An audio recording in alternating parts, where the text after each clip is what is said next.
Bagaikan mimpi buruk, COVID-19 menjadi momok mengerikan sejak akhir tahun 2019.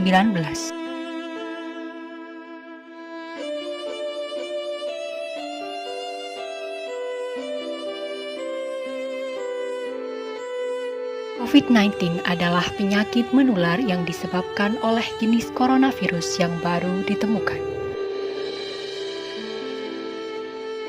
Virus ini telah menyebar ke 223 negara di berbagai belahan dunia, termasuk Indonesia. Berbagai cara telah diupayakan oleh pemerintah. Memberlakukan kembali PSBB dan lockdown mengingat lonjakan kasus positif. Penelitian atas beberapa kasus telah membuktikan bahwa COVID-19 didapati dari lingkungan dan disebarkan di rumah. Menurut Ketua Umum Jurnalis Peduli Kesehatan Masyarakat Irwan Ashari tahun 2021 mengatakan bahwa pola hidup sehat dan hunian yang layak menjadi aspek penting di tengah pandemi saat ini. Hal ini dikarenakan masyarakat akan lebih banyak melakukan aktivitas di rumah mengingat masih tetap diterapkannya kebijakan work from home.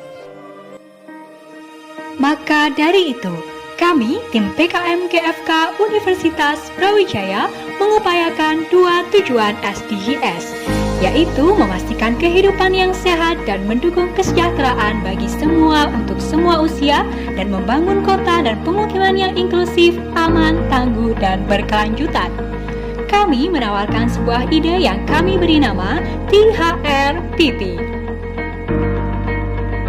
THRPP atau The Indicator of Eco-Healthy Residence in Pandemic Prevention merupakan sebuah aplikasi untuk menentukan tingkat kesehatan dan kelayakan suatu perumahan dan lingkungan yang berbasis eco-healthy residence. Aplikasi ini menggunakan metode komunikasi dua arah antara masyarakat dan pemerintah. Aplikasi THRPP dirancang untuk meminimalisir penyebaran COVID-19. Aplikasi ini dilengkapi dengan 5 menu utama di mana masing-masing menu saling terintegrasi. Sebelum menjalankan aplikasi, bagi pengguna baru diharuskan untuk mendaftar terlebih dahulu dan klik menu login bagi pengguna yang sudah memiliki akun. Pada menu Home terdapat pusat layanan aplikasi dan menu logout. Pada menu analisis kelayakan, terdapat fitur penilaian kelayakan yang terdiri atas 3 indikator, yaitu rumah sehat, lingkungan, dan layanan khusus. Menurut DPS RI, rumah sehat merupakan hunian pribadi dan bukan fasilitas umum yang memenuhi semua aspek atas 3 subindikator, yaitu komponen rumah, sarana sanitasi, dan perilaku penghuni. Indikator yang pertama yaitu rumah sehat dengan subindikator komponen rumah yang dinilai berdasarkan sistem scanning, di mana aspek langit-langit dengan kriteria yang terpenuhi adalah tidak ada. Oleh sebab itu, fitur mode sehat akan muncul untuk memberikan gambaran langit-langit dengan kriteria paling baik, yaitu ada langit-langit, bersih, dan tidak rawan kecelakaan. Berikutnya adalah scanning ventilasi dengan hasil ada dan luas ventilasi permanen lebih dari 10% luas lantai akan otomatis tercentang. Untuk aspek lainnya pada komponen rumah adalah pencahayaan, rumah asap dapur, jendela kamar tidur, jendela ruang keluarga, dinding, dan lantai. Subindikator yang kedua adalah sarana sanitasi yang dinilai berdasarkan sistem scanning, di mana aspek sarana pembuangan sampah dengan kriteria yang terpenuhi akan otomatis tercentang, yaitu ada, kedap air, dan tertutup. Untuk aspek penilaian lainnya dari sarana sanitasi adalah sarana pembuangan air limbah, sarana pembuangan kotoran, dan sarana air bersih. Subindikator ketiga adalah perilaku penghuni, dengan setiap aspeknya dilakukan pemilihan kriteria penilaian yang sesuai dengan perilaku sehari-hari berdasarkan sistem input data.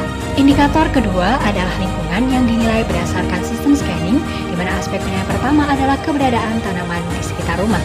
Tanpa kondisinya yang gersang, maka mode sehat akan membantu memberikan gambaran lingkungan yang paling baik dengan kondisi yang lebih hijau dan rindang. Aspek penilaian dari indikator lingkungan adalah hand sanitizer, cuci tangan di depan rumah, penggunaan masker, dan pengecekan suhu di pintu masuk perumahan. Indikator penilaian terakhir adalah layanan khusus yang dinilai berdasarkan sistem input data. Tersedia beberapa pertanyaan terkait ada tidaknya penderita COVID-19 di dalam suatu keluarga, siapa saja penderita tersebut apabila ada, dan apakah telah melaporkan ke Satgas COVID-19 setempat apabila ada. Selanjutnya, terdapat pula kolom pemberitahuan untuk mengunduh panduan isolasi mandiri di link yang telah disediakan. Pada link tersebut, pengguna dapat mengunduh panduan isoman ibu hamil atau ibu nifas, panduan isoman anak, dan buku saku protokol tata laksana COVID-19 edisi kedua. Setelah melakukan penilaian kelayakan, hasil pengkategorian beserta presentase penilaian akan muncul pada fitur berikut, di mana terdapat 3 kategori, yaitu rumah sehat, cukup sehat, dan tidak sehat. Pada menu jaringan saya, pengguna dapat melihat kondisi persebaran tingkat kesehatan dan kelayakan hunian yang satu terhadap lainnya. Pengguna juga dapat melihat kondisi kesehatan dan kelayakan daerah lain melalui kolom pencarian. Pada menu notifikasi, aplikasi akan memberikan saran serta peringatan terhadap pengguna apabila aspek penilaian tidak memenuhi kriteria. Aplikasi THR Pipi diharapkan dapat menjadi tolak ukur seberapa sehat dan layak rumah kita, serta seberapa aman kondisi lingkungan sekitar untuk ditinggali di segala kondisi, khususnya di masa pandemi.